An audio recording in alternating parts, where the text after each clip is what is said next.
Assalamualaikum warahmatullahi wabarakatuh. Perkenalkan, saya Selvi Hasrati dari Lokal A PGMI Angkatan 23. Akan mewawancarai teman saya dari jurusan Pendidikan Agama Islam. Nah, jadi saya akan mewawancarai mengenai ritual mandi pengantin dalam suku Banjar. Yuk simak videonya. Apa yang kamu ketahui tentang tradisi mandi-mandi pengantin yang ada di suku Banjar? Nah, jadi yang saya ketahui terkait mandi pengantin atau yang biasanya disebut di hulu sungai itu dengan bapapai. Mandi pengantin atau bapapai ini biasanya dilakukan sehari sebelum acara perkawinan dilangsungkan. Biasanya itu pada sore hari menjelang dilangsungkannya perkawinan. Nah, lalu apa tujuan dari mandi-mandi pengantin ini? Nah, jadi dengan adanya mandi pengantin ini tujuannya tuh untuk calon pengantin menjadi lebih baik lagi dan juga untuk kelancaran dalam mengarungi bahtera rumah tangga. Selanjutnya itu tujuannya tuh untuk membentengi diri pengantin dari gangguan yang tidak diinginkan. Nah, kemudian bagaimana tahapan-tahapan dari mandi pengantin ini? Apakah boleh dijelaskan? Ya, boleh. Jadi untuk tahapan-tahapannya tuh yang pertama, calon pengantin ini dikasai atau diusapkan di badan pengantin itu dengan kunyit dan kapur. Nah, selanjutnya itu dipersiapkan air yang dicampur dengan bunga 7 rupa, yang mana air yang dicampur bunga 7 rupa ini dibacakan doa, salawat, dan juga bacaan ayat Quran lainnya. Jadi selanjutnya itu dipersiapkan mayang dan juga dipersiapkan kelapa muda atau nyiur anom. Nah, setelah semuanya dipersiapkan tadi, ketika pengantin turun, maka ada satu orang, entah itu keluarganya atau sesepuh kampung, yang membacakan sholawat sekaligus melemparkan beras kuning yang dicampur dengan uang logam dan juga dicampur dengan permen.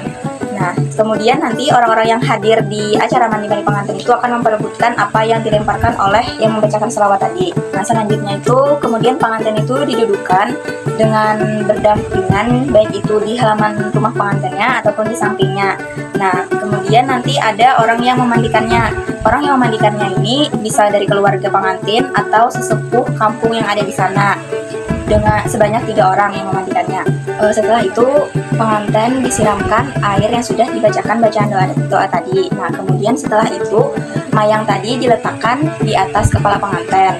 Kemudian di atas mayang tadi diletakkan kelapa yang sudah dibelah. Nanti disuruh pengantin tersebut meneguk atau meminum air dari air kelapa yang sudah dibelah tadi. Nah, kemudian setelah itu mayang tadi dibelah atau dipecahkan. Setelah dipecahkan, mayang itu diambil isinya dan dikibaskan ke badan pengantin. Kemudian setelah mandi-mandi tadi selesai, air sisa dari mandi pengantin tadi, biasanya itu orang-orang meminta atau mengambil air tersebut, kemudian diusapkan di wajah mereka. Tujuannya itu agar mereka itu cepat menyusul seperti pengantin. Nah, kemudian tapih atau sarung yang dikenakan pengantin tadi dilemparkan ke atap, yang mana tujuannya itu untuk menghindarkan hal-hal yang tidak diinginkan waktu acara perkawinan berlangsung, seperti agar tidak turunnya hujan. Nah, yang terakhir ini ketika pengantin itu sudah selesai mandi-mandi, maka pengantin berganti pakaian menjadi pakaian kering. Setelah itu pengantin didudukan di atas beberapa tumpukan helai kain, dan ini biasanya itu ada 3 helai kain. Selanjutnya itu pengantin dihiasi dengan dipupuri dengan pupur basah atau pupur dingin. Kemudian disisiri rambut pengantin tadi dan diolesi dengan minyak. Nah, setelah itu pengantin tadi dikelilingi dengan cermin dan lilin sebanyak 3 kali keliling. Dan terakhir kedua pengantin tadi meniup lilin secara bersama-sama. Nah, dan acara ini diakhiri dengan membaca doa selamat, kemudian hidangkan berbagai macam kue atau wadai. Biasanya itu ada kue cangkaruk, yang mana kue ini tuh terbuat dari beras ketan yang dicampur dengan gula merah. Kemudian ada bubur habang dan bubur putih, dan juga biasanya ada ketan yang di atasnya itu ada himpi dan nyiur.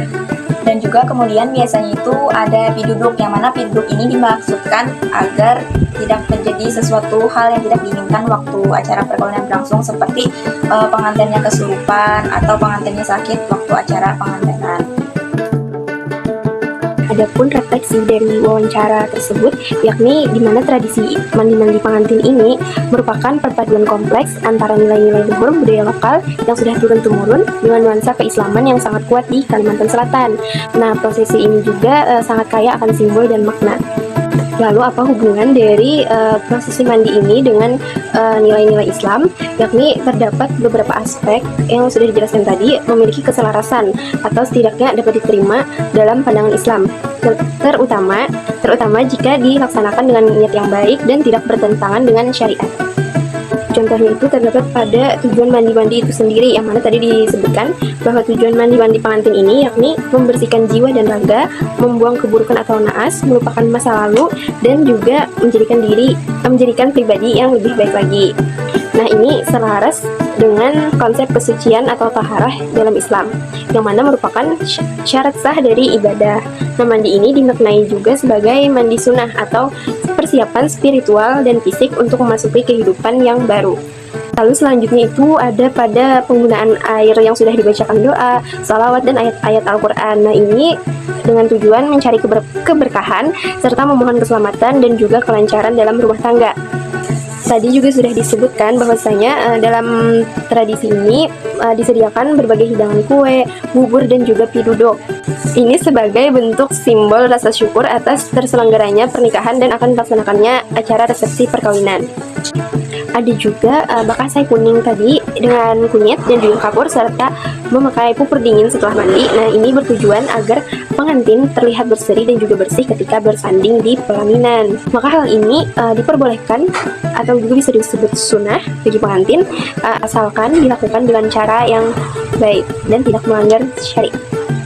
Meskipun banyak yang selaras dengan nilai-nilai Islam, terdapat juga beberapa tahapan yang berpotensi bertentangan atau memerlukan perhatian khusus dari sudut pandang syariat Islam. Yang pertama itu dari keyakinan magis atau syirik. Nah, jadi tadi juga sudah disebutkan bahwa mandi ini tujuannya untuk membuang naas atau membentengi diri dari gangguan. Nah, jika tujuan ini dilakukan dengan keyakinan bahwa kekuatan magis tersebut ada pada benda-benda yang seperti mayang ataupun air kelapa tadi yang memberikan perlindungan dan menolak bala, maka ini berpotensi jatuh kepada yang namanya syirik ataupun menyekutukan Allah.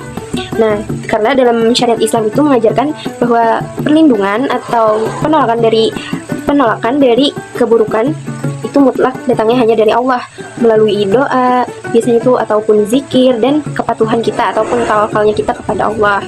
Nah, jadi ritual ini harus dimaknai sebagai sebagai syiar budaya dan juga doa.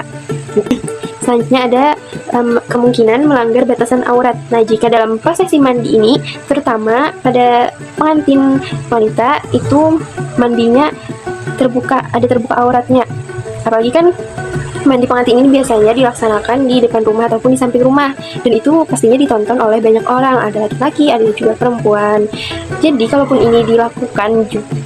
ini dilakukan, maka ini bertentangan dengan syariat Islam tentang kewajiban menutup aurat.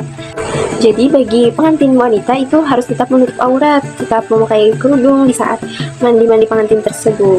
Yang selanjutnya lagi ada yang namanya tadi melemparkan sarung ke atap rumah. Nah, setelah selesai pengantin mandi tadi kan sarung dari pengantin itu dilemparkan ke atap rumah dengan harapan nantinya ketika resepsi itu tidak terjadi hal-hal yang tidak baik atau ini untuk mencegah terjadinya hujan.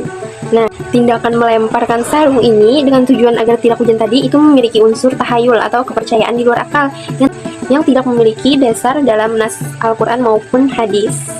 Karena apa? Karena dalam syariat Islam memandang bahwa turunnya hujan adalah urusan mutlak kekuasaan dari Allah Subhanahu wa Ta'ala.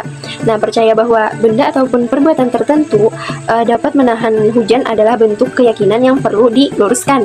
Ini kalau terus-terusan terjadi, ini bisa menjadi ufarat atau cerita bohong yang dipercaya. Selanjutnya lagi ada perebutan sisa air mandi, yang mana tadi disebutkan bahwasanya ini dengan harapan cepat menyusul menikah juga seperti pengantin. Padahal kan ini seharusnya kalau urusan jodoh itu adanya di tangan Allah yang menentukan, bukan pada air bekas mandi tadi. Jadi dapat diambil kesimpulan dari refleksi ini bahwasanya tradisi mandi pengantin ini merupakan warisan budaya Banjar yang patut untuk kita lestarikan karena mencerminkan identitas serta kearifan lokal dan juga nilai-nilai persiapan spiritual dan sosial dalam memasuki rumah tangga. Namun, demi menjaga kemurnian tauhid sebagai pondasi utama dalam ajaran Islam yang dianut oleh mayoritas suku Banjar, interpretasi dan niat dalam melaksanakannya itu menjadi sangat penting, sehingga perlunya ada perubahan pada bagian-bagian yang jelas bertentangan dengan syariat Islam, seperti dalam hal membuka aurat ketika mandi tadi ataupun kepercayaan pada benda-benda tertentu.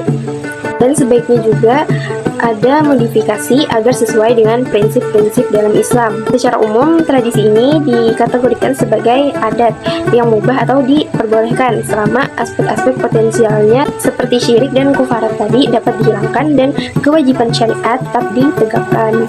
Nah, mungkin sekian video dari saya tentang tradisi mandi pengantin dalam suku Banjar. Salah hilapnya mohon maaf. Wassalamualaikum warahmatullahi wabarakatuh. Sampai jumpa.